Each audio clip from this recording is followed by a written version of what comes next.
Dragon Slayer Media presents Rich Gaspari and John Romano in Fitness, Fame, and Fortune. Welcome to another episode of Fitness, Fame, and Fortune. I'm here with my co-host, Rich Gaspari, and we're about to embark on a great show that we put together based on how popular some of our past shows have been.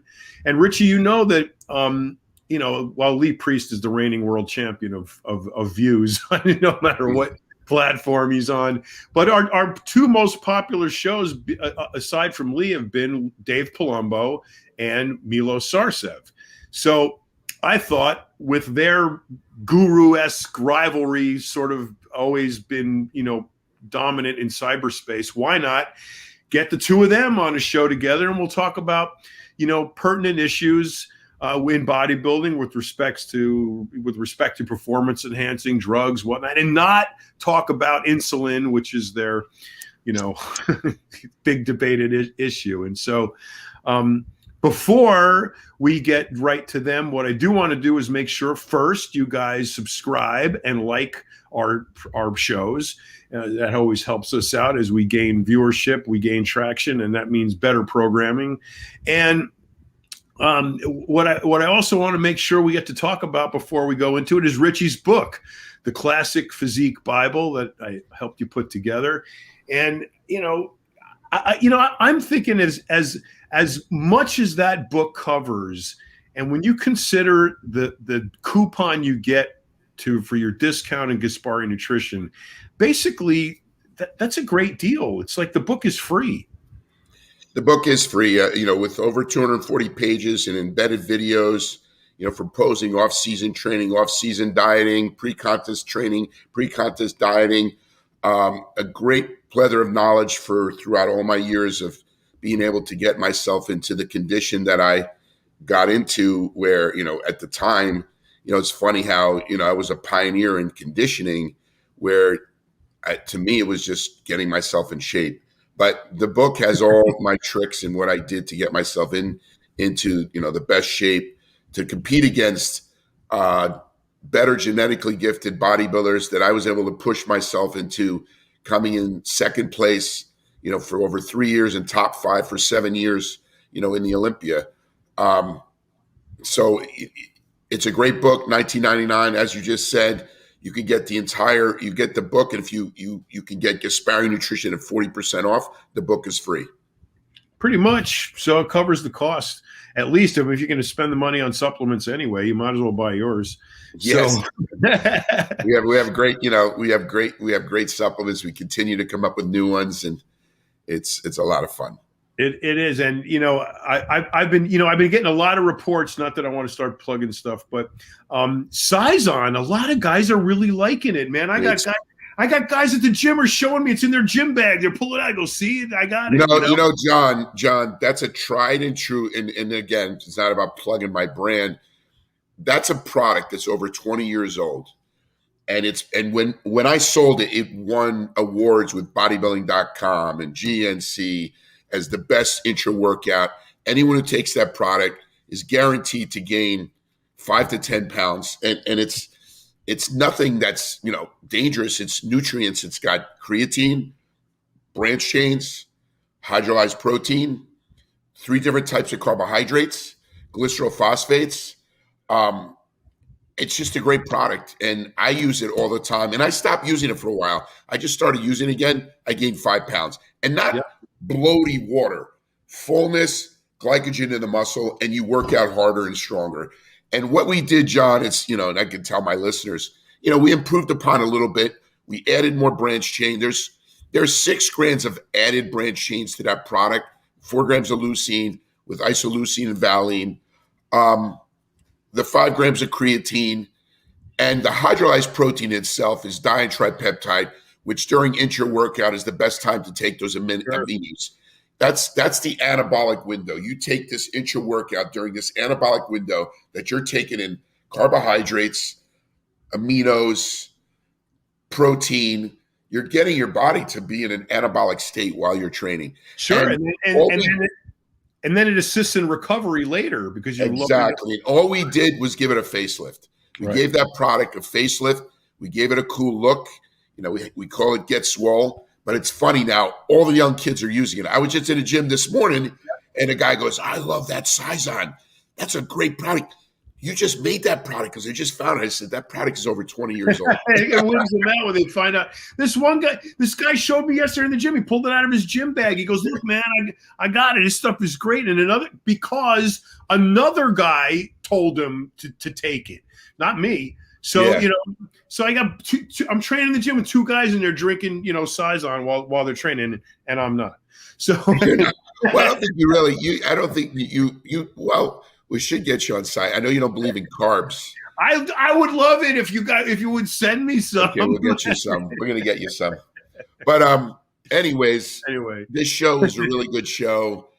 I admittedly talk about PCT. That I take testosterone, and I've been taking testosterone many years. I do believe in it. I take testosterone boosters. I take products from Gaspari like Viridex, but also the testosterone, and I believe in them. I do believe that when you have a higher testosterone level, you're going to feel better, not only physically, but mentally. You're going to be able to work better. You're going to have a better quality of life. And these are things that I'm now condoning steroids. And I'm, I don't know if this is a bad thing here that that I'm saying here, but it's just a fact that, I've seen a huge difference, when I do use it and when I don't use it. It's not because I'm addicted to it. Well, there's reams of scientific evidence that supports your cause. So, it's not like you're pulling this out of thin air.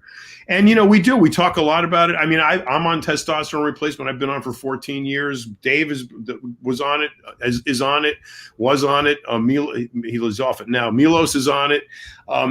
We've been using this stuff for decades, and we enjoy a very high quality of life because we know what we're doing, and we manage it, and we take care of ourselves, and we do it not recklessly. And of course, you can be reckless with anything and it becomes dangerous and problematic. But the show covers, just about, every aspect you could imagine with respect to, testosterone replacement. It's just kind of like the whole transgender issue, what hormones are responsible for and what they're not responsible for, and what the actual, determination of sex is, bless you.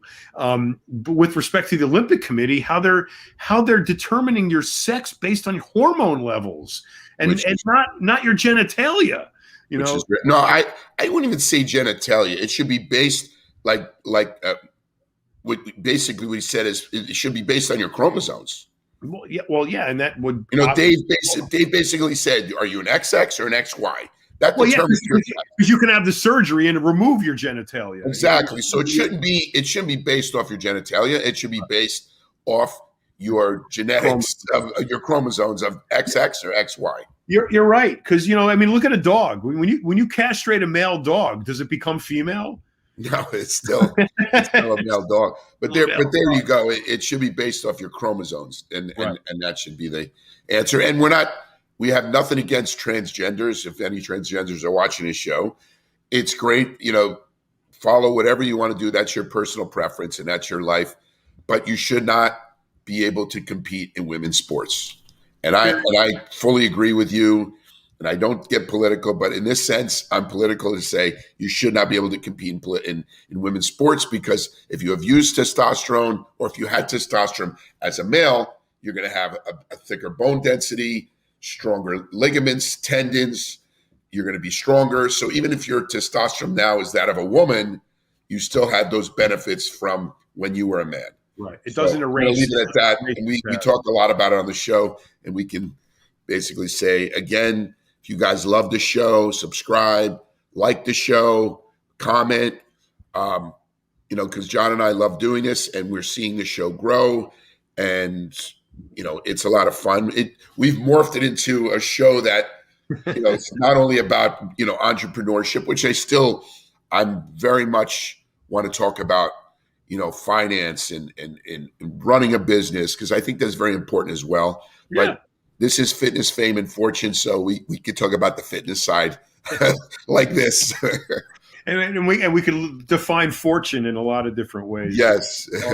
But anyway, we've babbled on enough. Let's get right to the guest, Dave Palumbo, Milos Sarcev, on this episode of Fitness, Fame, and Fortune. Did you used to live like that in Europe, where you ate late at night and had the day was more separated and you got time off in the middle of the day and you kind of were more casual and had went to cafes and stuff? Did you do that, or was that your lifestyle in Europe? For me, no, never. I never went to any cafes, nightclubs, or anything like that. That was I wouldn't even go to the restaurant because I never trusted the food.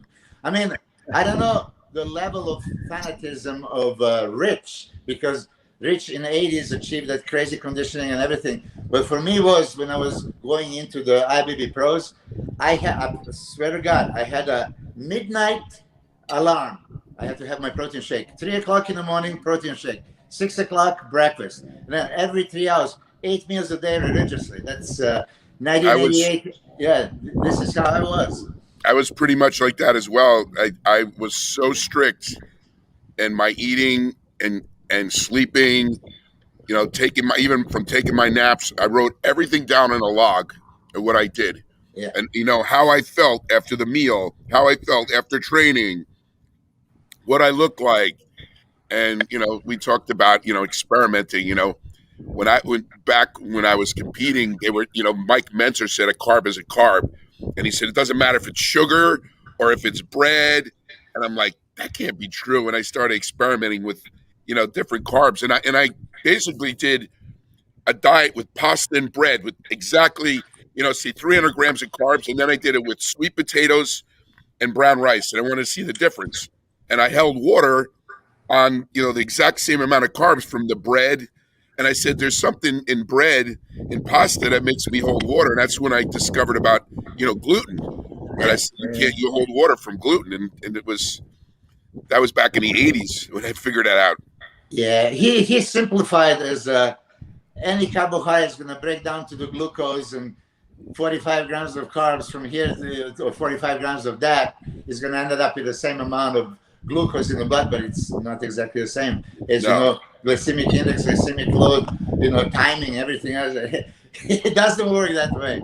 Well, I mean, he's completely ignoring the insulin response. Yeah, exactly. Glycemic index, like you said, insulin response, so many things with carbohydrates. And duration. I mean, that affects everything. So yeah. But Rich, you went extra for. I never really put it how I feel after this training, how I feel about after this food.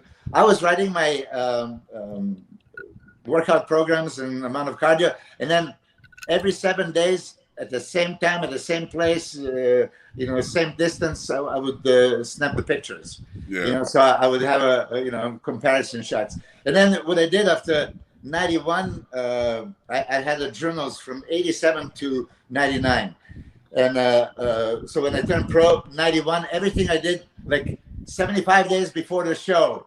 And then for the next year, I would half page copy that. And then 1992, I would try to advance it. And then 93, in comparing to these 2 years. So that's how I was actually bringing up the calories, bringing up the protein, bringing up the juice Yeah. a little bit. How much juice did you? What was your max juice? I tell you, I promise you. In a week, in 7 days, in a week. Oh well, 750 grams of milligrams of testosterone. That was the rule. 750. Sometimes I would go 500, but 750. I never went more than that. But then anabolics, I would mix about gram to a gram and a half, depending on those mini cycles. You go 16 weeks away, and then 4 weeks, and then you change the anabolic compound every so often. I mean, too bad that Dave is not here yet, but he just mentioned he's right here. He's here. Yes, ask and you shall receive. There he is. There you go, Dave. How you doing? What's up? Can you hear me fine? Yeah. All right, Yeah. good. All right. Oh, Dave, I was just mentioning you because recently I've seen some video that you talk about when I was talking to Rich and John Romano. He asked me, what was like my maximum cycle back in the day. So Right. say like, well, if I would do testosterone, it would be 750. It doesn't matter if it's testosterone and anti-cypionated, or you flatline that one. But those anabolics that I get into it in those mini cycles, I would change every 4 to 6 weeks. You know, if you have a commodity of having more things, I would do every 4 weeks. But you know, sometimes you can't. But amount of anabolics would be total 1,000 grams a week. But I have to confess, I went as much as 1,500. Now, did you split that up over 1 or 2 or 3 different steroids, or was it all? Always. No. It was not just one. I would always have a androgenic injectable testosterone, and then my choice of anabolics, 2 injectables and probably oral. So how did you determine which steroid to stack on top of the androgen? Oh, you know, combination. Of course, you wanted to see at which stage of the preparation you are. Closer to the contest, obviously, you don't want to, get anything that can potentially, make you hold water. Initially, who cares, right? So initially, I would do, a little bit harder shit that, I could hold water. It wouldn't make a difference. So the amounts would be, okay, if I would do Holy Grail of 70s, test DECA D-ball, DECA would be 600 to 900, right? If I would do just that. But if I would add something to the DECA, then I would go maybe 600 this and 600, choice of either Primo, Masteron, or something that I would add to it. And then anabolic tablet at the time, initially I would start with obviously D-ball, maybe Anadrol, and then switch to the Primo. Back in the day, there was Primo tablets, not now, or at least not real ones. The real ones, the real ones that you count on, and oxandrolone, Winslow tablets. So I would switch. You see, just to mention, because all of you guys know Charles Poliquin. Back in the day when I was talking to him about, switching, so often, and receptor downregulation, and none of us can really explain it, probably, and pinpoint it, good, this is the length of time. But I've seen your video, Dave, that you said you felt it when you switch from one to another, that there's additional response. Charles Poliquin mentioned some French, whatever, doctor, they were suggesting 9 to 14 days maximum to keep one and switch to another, which was ridiculous, right? Right. Well, he probably never worked out a day in his life, the guy who was doing the research too. So, I mean. Exactly. That's what usually happens. Nor the politicians who make the rules they want to keep away from them. Right. There he goes, political. Anything political. You and Dave are like the politics Nazis. I'm like, you don't talk politics or religion. I said that's not. You won't do that. Well, you know what it is. It's like, whatever. I mean, we have our thoughts of what we believe in politically or even religiously, but what's that got to do with what we're talking about now? No, absolutely nothing. I was just making laws. He's just talking about the laws. Yeah, I was just making a joke. I get what I get it. It's funny that marijuana now is acceptable, but steroids are not, and steroids are hormones. They're not even like mind altering, substances. Like that people get into car accidents or anything like that. Or let's talk about that. That happened in '92. 90. And was it 92? That was the year. Except, wait a minute, Richie. You got to get your phone out of the wind. Yeah, my phone's in the wind. Yeah, you're getting like terrible. And then I'm having to go inside. You even look better inside. Yep. Thanks. Thank you. Yeah, the lights hit your face. You look more ripped this time. Yeah. Dave still looks like he went bobbing for French fries, though. Yeah, I got fried at Sunsplash with the kids this weekend. I thought I was like a big, I'm Italian. I tan, but you know what? The Florida sun has different rules than it does in New York here. If you're in 15 minutes, you tan. If you're out more than 15 minutes in the sun in Florida, you get skin cancer, basically. You look kind of reddish, Dave. Yeah, I got burnt. Look at this. Milos, look at this. You're right. I'm Italian as well.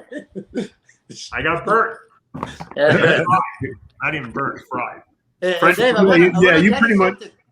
Dave, I never actually said this publicly, but you know, Antoine Vaillant, Canadian bodybuilder. Yeah. We were taping some segment, and then he came up, opened the door, and says, "Hardcore," right? Because he saw it on my bodybuilding.com shows.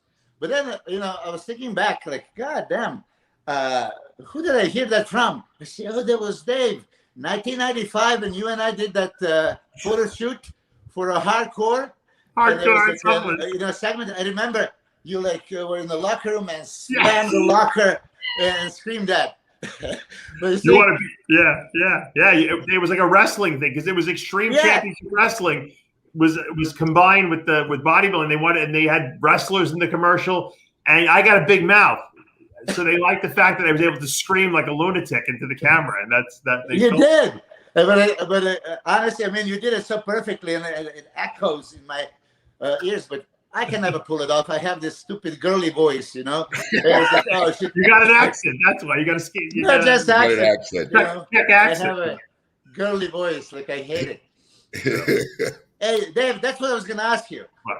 How come, you know, my vocal cords never change with all the steroids that I take, but for girls, fucking, you know, it changes like in the two cycles. Well, you know what? You actually have a deep voice if you listen to Milos's voice, but I think it's when you speak English that you have this like the accent like kind of smooths it out somehow. I don't know.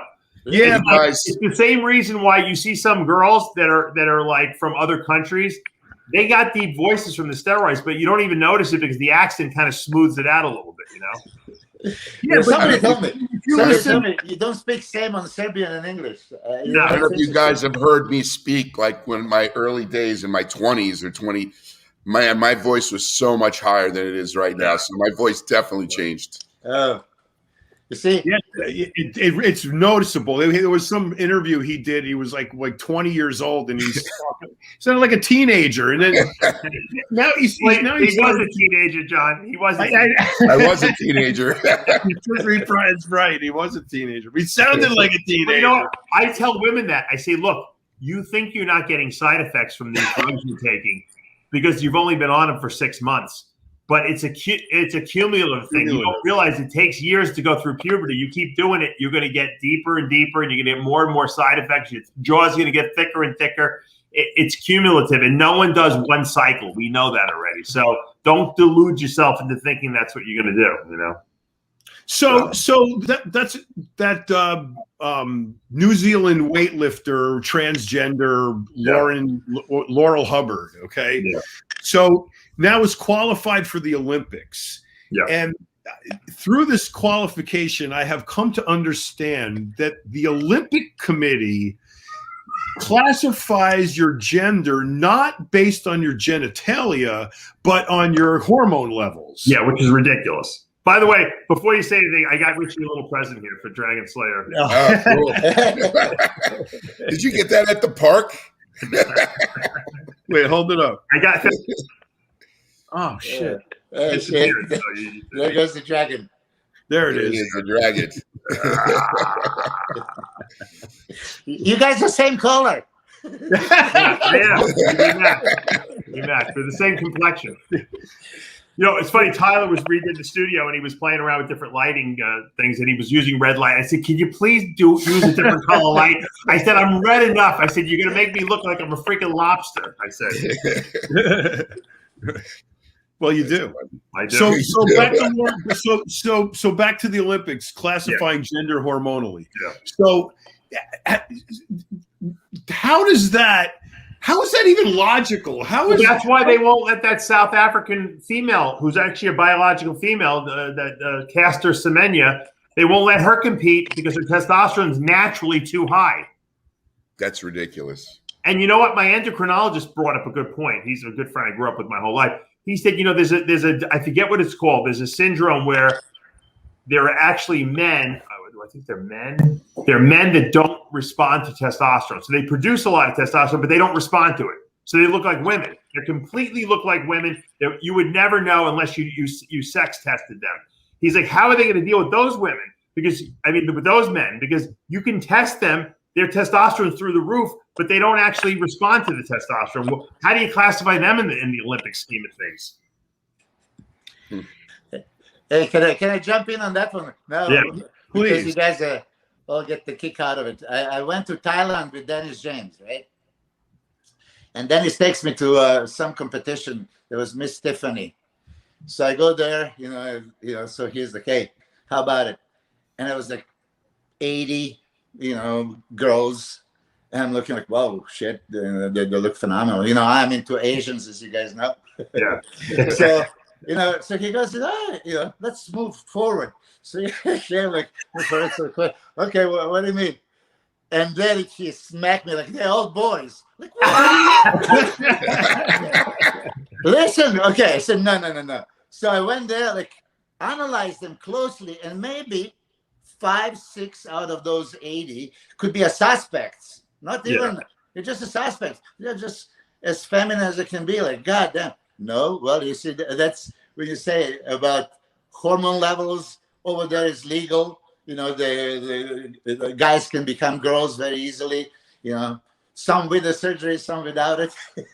Right. But the problem, Milos, is that what we're talking about is that it's not. You're going to ruin women's sports if you don't care and you want to just, hey, you know what?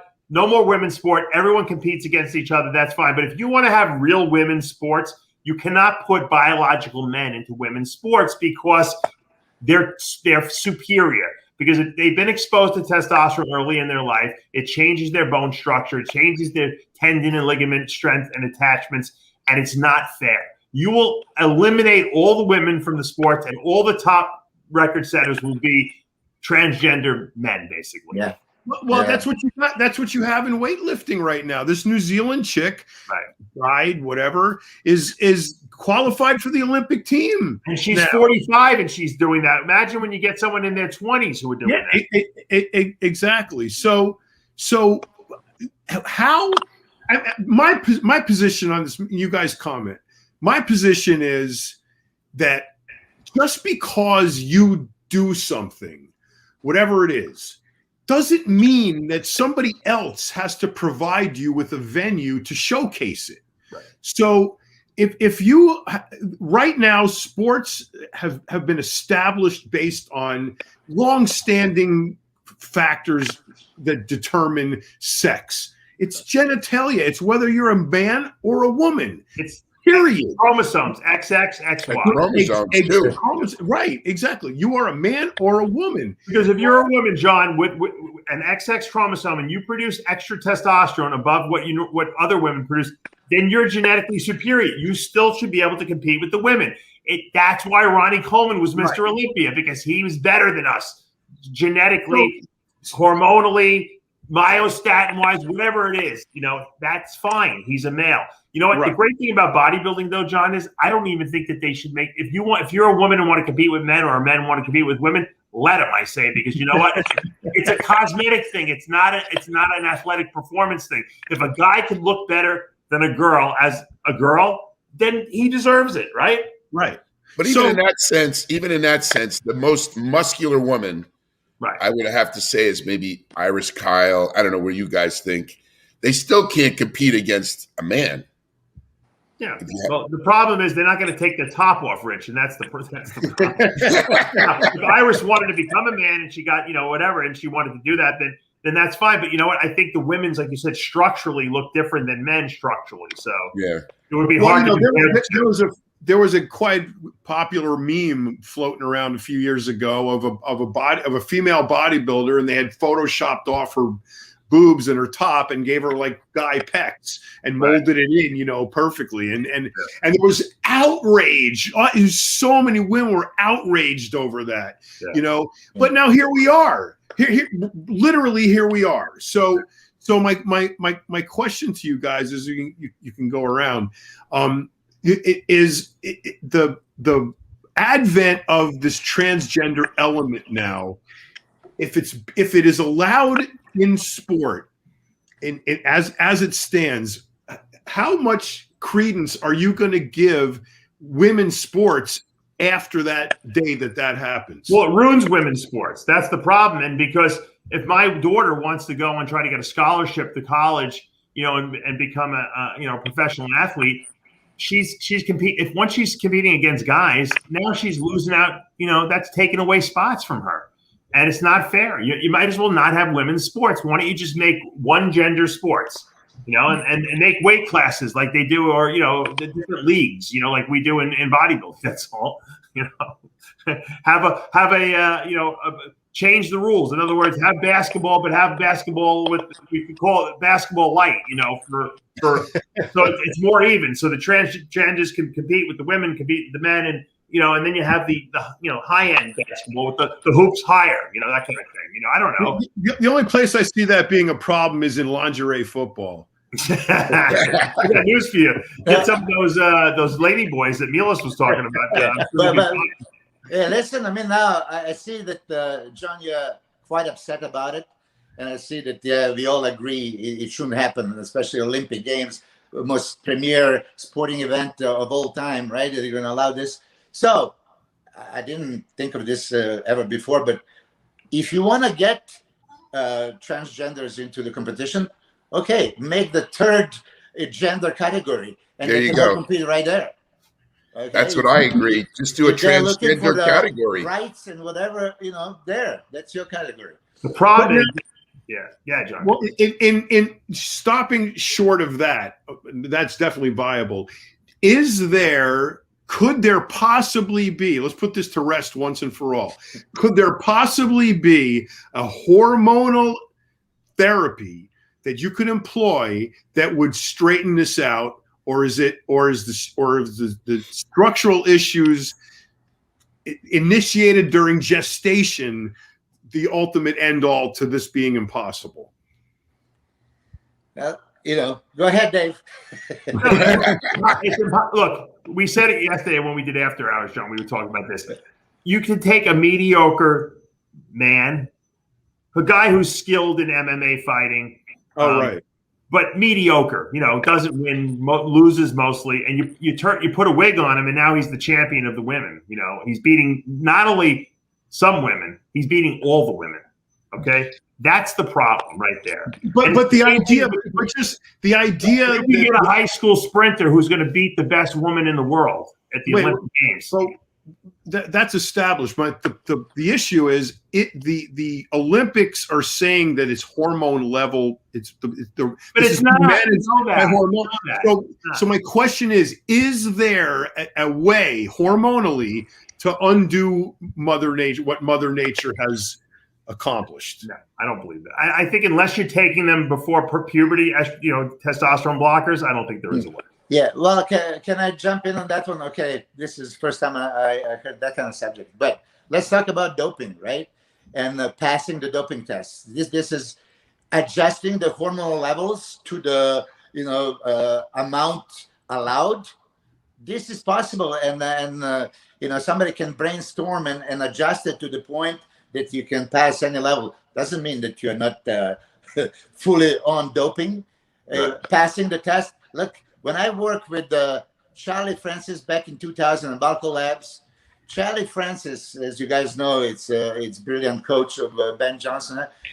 He told me that 9 out of 10 Olympic medalists are loaded. And it's like, oh, come on. I didn't want to believe that. And then he mentioned some of the top names, including Flo Jo, Carl Lewis, right? Right. Hey, listen, this is like, top of the top. That failed the test, but it was, hush-hushed. And the other ones, like Russians, as you've seen that documentary, they were adjusting it. So we were hired to pass the test. And I'm sure, Dave, Patrick Arnold helped us design some of the things. Yeah, just like Patrick Arnold designed clear, invisible, everybody else could. But then testosterone ratio, this can be adjusted as well. So on your note, John, could some women or transgenders get their hormones to the level that they can compete with a woman? Yeah, it would be same like a doping test. Cheat and you can accomplish. So hormonally, it won't do it. Right. They have natural testosterone. Right. They can turn it on. What you just said is off your chromosome, XX or XY. That's a male and a female. It shouldn't be based off your hormone levels. Yeah. it's totally ridiculous. And it's John, I think you said, John really said it the best. Just because you want to be a woman and you're a man now, that's fine. That's a personal decision. It doesn't mean there has to be a venue where you can compete athletically. It doesn't entitle you to that. You still should be competing with your biological sex.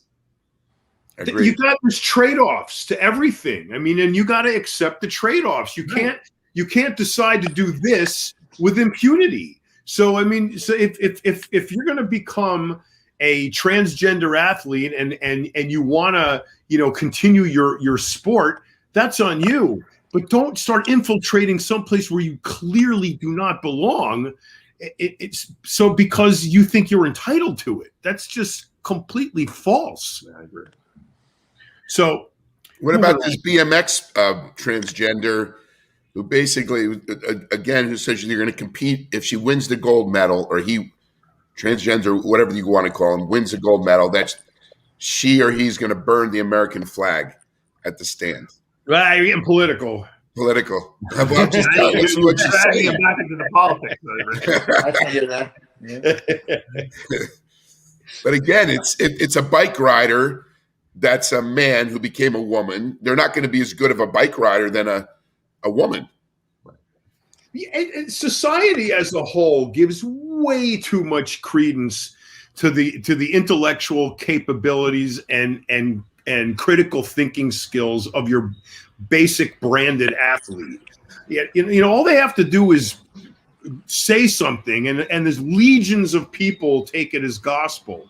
And that's something that's just absolutely insane. And it's part of the problem that drives these ridiculous extreme issues. I have a question for you guys, for the panel. Do you guys think, I mean, because we didn't have all these transgender people, all over the place 30 years ago. You never even heard the word transgender. Now, I'm sure there were some people that thought of themselves as, a male or female, and even though they were born of the other sex. But it seems like there's an awful lot now. Do you think that this sounds like a conspiracy theory? Are we being is there something environmentally that's affecting, our society and changing how our brains are working? I don't know. You talk about that, and now I'm going to get political. Yeah. Candace Owens makes a point that what China is doing to us is that they are basically trying to make our male population more feminine and their male population more masculine. Right. To basically beat us as they want to beat us. China wants to beat us as the number one world power. Right. And we're accepting this because we have these people that are saying, you can't chastise these people that are transgender. You can't say, if you act feminine, it's okay. It's acceptable. But while China is being very masculine, and they're more educated than us, and they're doing everything they can to beat us. I have an idea. Why don't we just, John, we could solve two problems at the same time. Legalize anabolic steroids, encourage men to take them, and then we could solve both problems. Right? Well, just the other day, in fact, Steve Bannon had on his show this whole show about the increase in estrogen over the years and the concomitant decrease in male testosterone levels. Fertility. And they made the point that 50 years ago the average male's testosterone level was like 800 or 1500 or something really, really high, and now it's under 5. So it's gone down, precipitously. What is that from? Diet? There's xenoestrogens in the food supply, in the water, in the food, and everything. Processing is everything. They're stuffing estrogen into the food supply. Yeah, wow. They can change the gender of the frog, right? Yeah, that's true. So I mean, really, but this is alarming. I've been, scrutinizing the Milos. Milos, you speak so openly about testosterone and steroids and all this stuff. I say, just the point that you were trying to make, John, and what Dave is saying, legalize it, okay, and educate, and then with right education, we can make the choices. But the fact is that a man is feminizing, and we should stop. And if we should even do the mandatory testosterone shot for all the men, I would sign the petition. Shit. Okay, okay. When you look at the reference range of testosterone, right? Okay, that's reference range. And like you said, 50 years ago there was 3 times as much, right? So what's going to be 50 years from now? Then you're going to get in the dosage of females. Okay. Brave new world. Milos still going to be making babies in test tubes. We're not going to even have to. No one's going to be able to get any women pregnant. They're going to have to do it. We'll take Bill Gates' sperm and use it for every fucking egg we got, and we'll make little Bill Gates clones of everyone. That's right. But now, Dave, you and I were probably tested after some testosterone shots, and it was off the chart high, right? Yeah. So was Rich, I'm sure you did too. We were way above a reference range. Does that make us unhealthy? No, we are just not in the reference range, but we have more of a male hormone testosterone that makes us who we are: stronger, bigger, faster, fucking more aggressive, sexual. How can that be bad? Oh, because possible side effects. Get lost. I mean, really, how many side effects would you list on anabolic steroids? And then look at anything else. Take statins. Take ibuprofen, any NSAID. Any medication. Look at the PDRs. I have it here from fucking 30 years ago. Scary. Side effects are everywhere, right? But testosterone and anabolics, it's in nature constructive metabolism promoting substances, right? So building, not breaking down. If we really put that low dosage on a whole population, I think we're going to have a more productive, better athletes, better workers, better quality of life people, right. In general, on steroids. The ignorance of why steroids were illegalized is just, I believe it's more ignorance. I was at a doctor recently, and it was a urologist, and he goes, "Oh, you look like you're on testosterone." He goes, "Do you have heart issues?" So he goes, "Do you have heart issues?" I go, "No, I don't have any heart issues." "You got cholesterol?" I go, "No, I don't have cholesterol. I test my heart. I go to a cardiologist. I make sure that I'm healthy, but I don't have any issues." Well, he goes, "All bodybuilders, have heart issues." I go, "That's not true." And this is a doctor. I go, "He's a freaking moron." I go, "I'm not have lung cancer, right, Rich?" Yeah, it's just ridiculous. So, but now, if you pull back and look at this like as a big picture, here you've got this whole transgender thing metastasizing before our eyes and becoming more and more and more prevalent.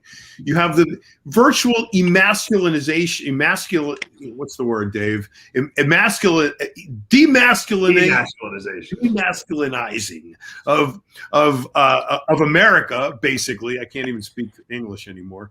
And this is promoted in TV commercials. They take the most effeminate guys. They, like the dating site with this guy named Tyler, and he's got a cat and he drinks lattes. I mean, contrast that to like John Wayne and freaking Marlboro Man. I mean, these are like the images we grew up with, G.I. Joe, and like this is like all talk. And now you got like it's like fairyland, and you've got high estrogen levels in men now, low testosterone. You've got toxic masculinity being stuffed down our throats. Everywhere you look, it is anti-manly male. It is anti-man. So why? What is the end game here, Milos? How do you see this thing? Here, John, this is very good that you mentioned real men. I said in one of the interviews, if any man right this moment can be skinny, fat, or muscular, what are they going to choose? And if back in the day somebody would tell me anything but muscular, I would call them a fucking liar. Okay? Nowadays, because of this demasculization and feminization of everybody, I mean, I'm sorry. When I look at the guy that looks like a girl and all the girls are going crazy over him, it pisses me off. You're supposed to look like a man. You're supposed to act like a man, right? Okay. I wish I can talk like a man. I can't. Prince and Michael Jackson were pretty, and Boy George were the people, all the girls when I grew up were going after. So I mean that's been historically, through time like that, Yeah, but no, seriously, right now, if you say the whole world, this very moment, God can just with a magic wand, poof, make you look the way you want to look. I thought before everybody would look muscular, maybe not bodybuilder muscular, but athletically, ready. I'm man. I'm supposed to be strong. I'm supposed to be, Ooh. Nowadays, the sissies all over the place. I mean, I don't know. Did I use the wrong word? Yeah. So they're going to cancel you now, Milos. Cancel culture. You can't say. You got to be afraid to say everything now. It's politically incorrect. You can't say anything. You can't have an opinion. Right. You can't. You can't express yourself because you're going to be condemned by I don't even know by this magical group of people that want to which really is like being in communism. Yes. You're not allowed to express yourself anymore. You're right. If you can't express yourself. But look at back in the Roman time and the Greek time, you see all those statues, right? What did it look like? Like a goddamn bodybuilders. Look what Socrates would say. No man should have a right to be neglecting the physical, the body to see how far he can develop that strength and power as a man. What is this now? I mean, shit.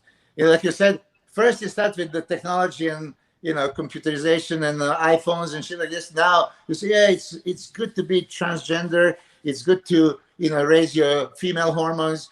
Shut down. Let's use everything plastic. Live in a plastic bubble and Control. So where do you see us in 100 years? Where do you see us? You don't want anyone to be too aggressive, Milos. It's easier to control them when they're not as aggressive. There you go. Yeah. But you know what they're also doing though? You got to look at it the big picture. Not only are they deadening the masculinity of men, they're raising the masculinity of women. Yeah. I mean, look at what Victoria's Secret just did with the purple-haired butch. What's her name? And that whole lineup of the Victoria's freaks now. I mean, this is like this. They got trans.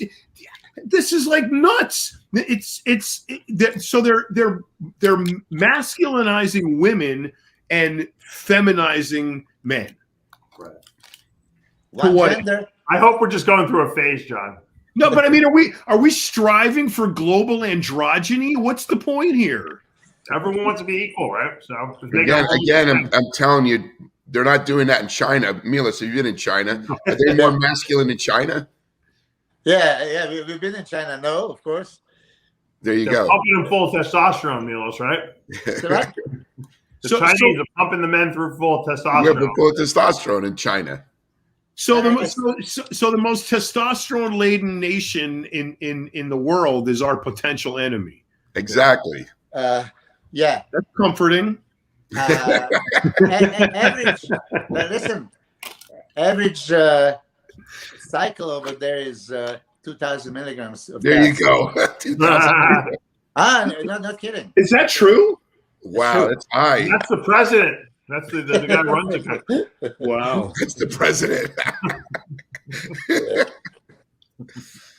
That's nuts. So Milos, back in the Balco days, now that all of this is going on, I think that whole issue had components that were slightly ahead of its time, and I'm really interested in your perspective, and so that we can discuss it. The Olympics, the implication of a clean Olympics. I know we're switching gears here, but there's a motive to my madness. When you got a really good look inside of Olympics, how likely is it that the Olympics have any element of being clean? Very unlikely. I mean, seriously, come on. When Charlie Francis told me this, zero. Yeah. Okay. I don't want to be like complete pessimist. Yeah. Okay. Zero. But listen, the reality is the ping pong guys are taking stuff. Yeah. Maybe the curling guys. Yeah. I mean, seriously, but beating the test was never that complicated, really, unfortunately. When Charlie Francis said that 9 out of 10, I said, come on. I'm a kind of purist. I always want to live in an honest world. So I would think there's a lot of those, naturals that I want to be in. But listen, how many naturals they claim they're natural bodybuilders, they're not. So... Milos, how did Ben Johnson fail that drug test if Charlie Francis was so knowledgeable? How did Ben Johnson? But you know what happened? You didn't see the TV. He was a friend with the U.S. sprinter, who put Winstrol powder in his beer. They were always going. Listen, you didn't see the TV show about it? I don't believe it. That's a cop out. Well, the guy admitted Winstrol in his beer. I don't buy that. Why would you waste Winstrol like that? They wanted to get him. Yeah, you didn't believe that somebody had a tainted burrito the other day. Right. That's a good one. But listen. Okay, this is. Let's think. If Charlie Francis is his coach, and all the eyes are on him, and he's going against Carl Lewis and all this shit, would he risk with a Winstrol when we can had a norbellaton at the time, tetrahydrogesterone? You can take a Merck index and see what is listed that they haven't metabolized, already discovered, and then all the anabolic agents that you can produce, test with the athletes, which we did with the Balco Labs. We gave whatever we got from Patrick to like 50 guys in UCLA to be tested. And after 50 guys pass the test, what are you going to do? Oh, this works. Okay. So there was no fear.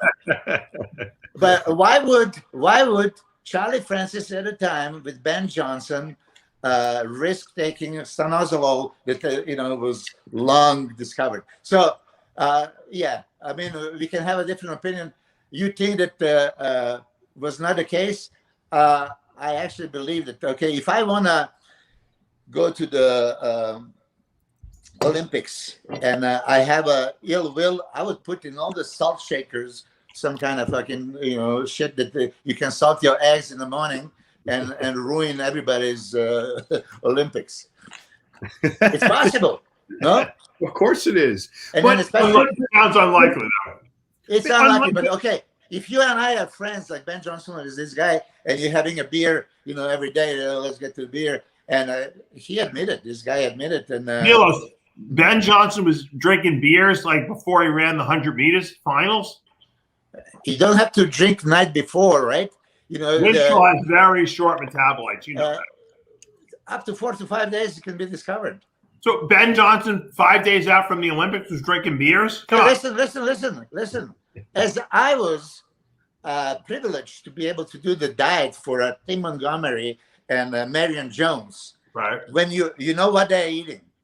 A burger in the morning, pancakes, burgers, fucking shit. They were never eating anything clean. I mean, this is probably normal for them. They're not eating nutritious foods. They were just eating whatever. And beer was vitamin B. So, but today, with respect to the how difficult the Olympic Committee is making the whole drug testing. Yeah. Now they've implemented the whereabouts reports. You've got to be in a certain location for 2 hours every single day in case they want to test you. You've got to fill out, give addresses, names, phone numbers. Basically, they got to know where you are all the time, and so. They can't bother you between 7 at night and 7 in the morning, and so now the focus is on what can you do in that 12 hours, right, to enhance performance. Well, you should ask the Russians first.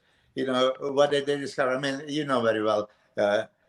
As Dave said, there's zero chances of USADA overcoming. Victor Conte explained, I don't mean to interrupt you, Milos, but Victor Conte explained to me how the Tour de France guys beat the test. They get tested every day. Mm-hmm. They come in off the bike. Okay, they've been biking all day. They slap a testosterone patch on them. They sleep all night with it. they ride the next day with all the enhancement of the testosterone patch that they had that whole day, but they take it off in the morning. But they've already had a whole night of recovery from it. By the time they get off the bike later in the day, where they get tested at the end of the day, the stuff is out of their system already. And then they do it again. They get tested. After they pass the test, they go back and they slap a testosterone patch on. They eat dinner. They do whatever they got to do. They sleep all night. They wake up in the morning. They take the patch off.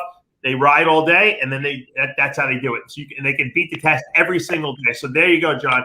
You want to know what you do with that 12 hours? You wear a testosterone patch. There you go. What about growth hormone? Is there a reliable blood test now yet for growth hormone? I haven't seen anyone fail from GH. Have you? Yeah, I heard recently, but I don't believe in it. No, same thing. Because again, what is plasma half-life? 17 to 28 minutes, right? And then to my knowledge, the worst case scenario clearance time is nine times. That's a worst case scenario. Yeah. So if it's 19 times, it's 4.5 hours. Or take it before bed. You wake up in the morning. It's out of your system. Yeah. Yeah.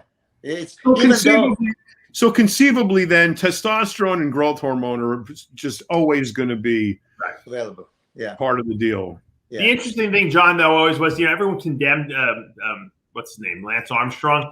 He really wasn't taking a lot of stuff, if you think about it, because he couldn't pass the test otherwise. So it wasn't like he was on a bodybuilder cycle. He was taking minuscule amounts of stuff, which gave him a little edge.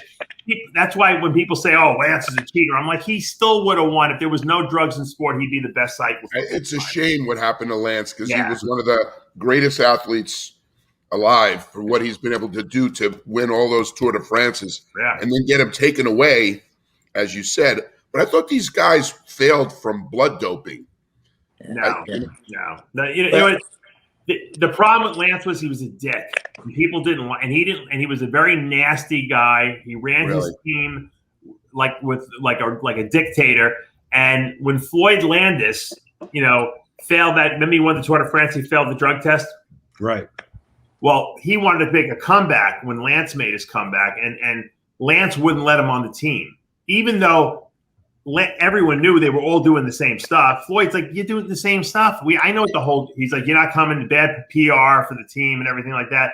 So he basically blacklisted Floyd Landis. So Floyd Landis is like, "Well, I got nothing to lose at this point."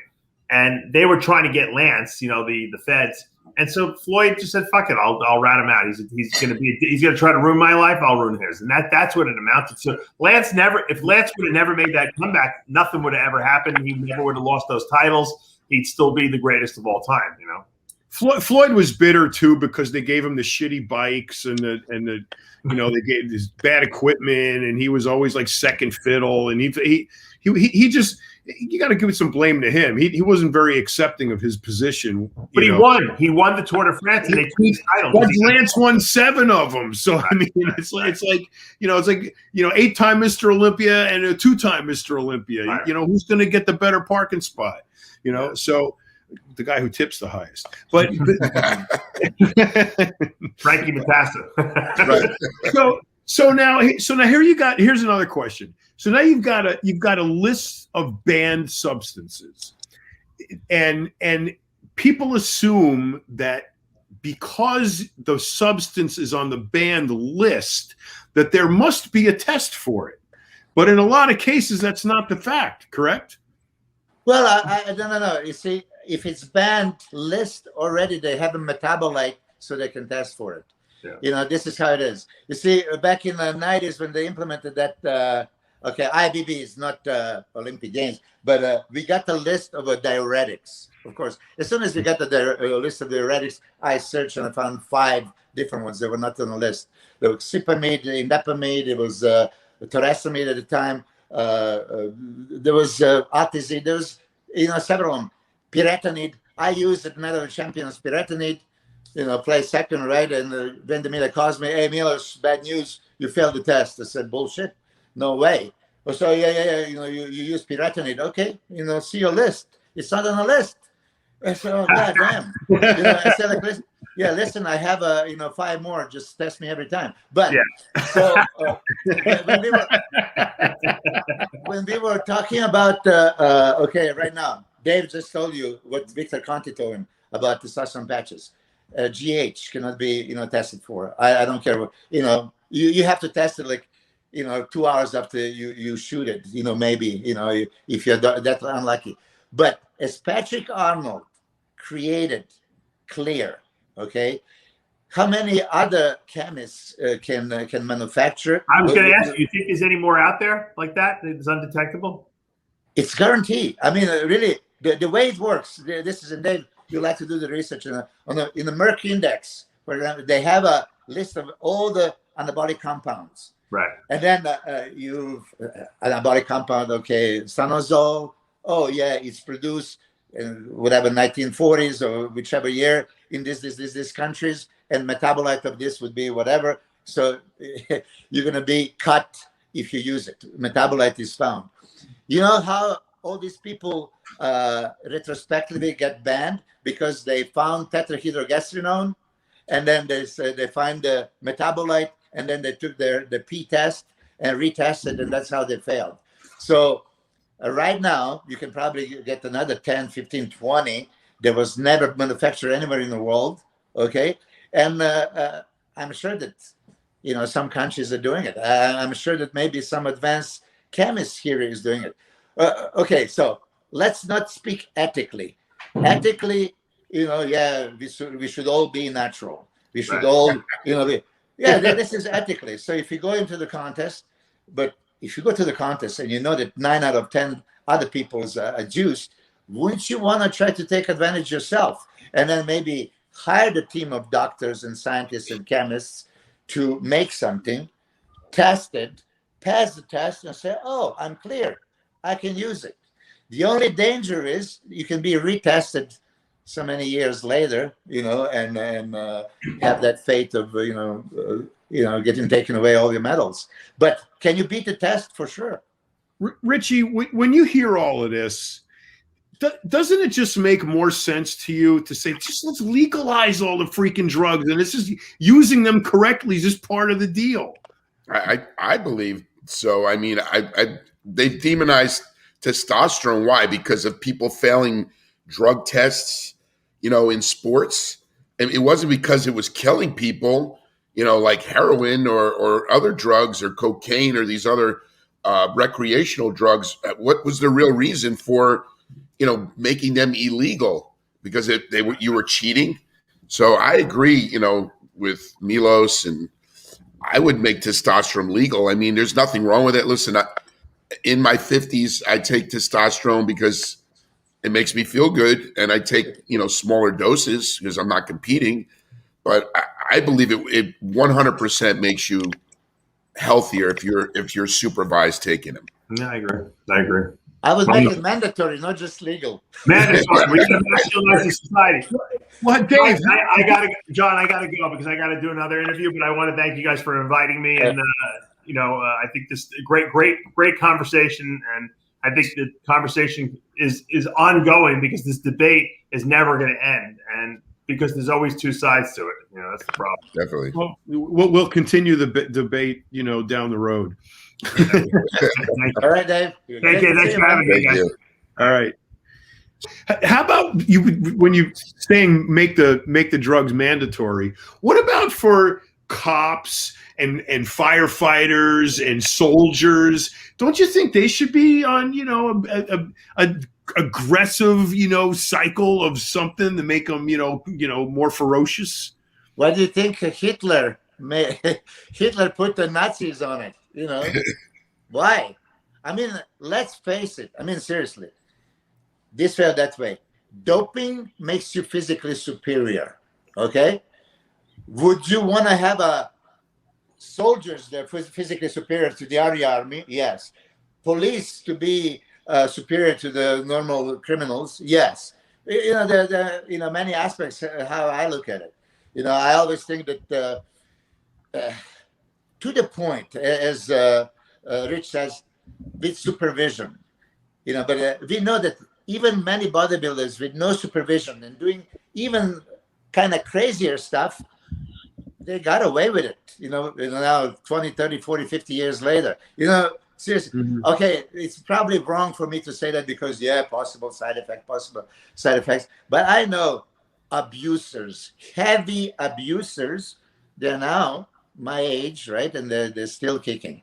Put it this way, I know there is a lot of people out there that would be happy the day I die, because I told you so. He was promoting testosterone. He was using steroids. That's what he deserved. As Rich said, the doctor just seeing him, he says, "Oh, you have testosterone. Your heart, is not good. Your blood pressure, cholesterol. My blood pressure is 110/70. And they say, oh yeah, look at your red face." As you guys know, I just posted the other day for Father's Day. There was a accident when I burned. I had a 4 degrees burns, and You I and do get Palumbo with the burnt faces. all this kind of stuff. Yeah, but what I want to say is, I feel healthy as can be. I used steroids for 30 years. Okay, so my confession before I die. So people, I used for 30 years. When I chose not to use it, for 3 years, back in 2010 to 2013, I decided I'm not going to. I felt like complete shit, right? Yeah. And then there was but you don't need to use it. Why would you use it? And then why wouldn't you use it? When I use it, I feel physically superior. I feel aggressive, strong. Quality of life is way enhanced. So of course I went back on it. I would tell all my relatives and friends that they didn't consider. Think about it.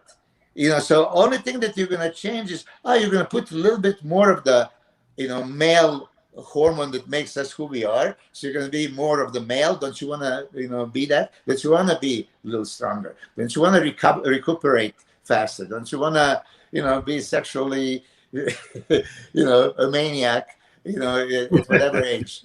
I mean, come on, that we all, what is life about? Those are super important aspects of life. Whoever's going to say, oh, that doesn't matter. I have a zero sex drive. Well, you can change that.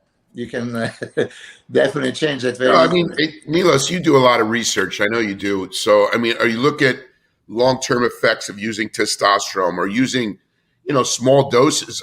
What I've read that, issues like prostate cancer are caused by higher estrogen in your body, not from testosterone. And now they've proven, my dad died of prostate cancer. And what they did to him, this was in 1999, they actually lowered his testosterone. They gave him shots to lower it.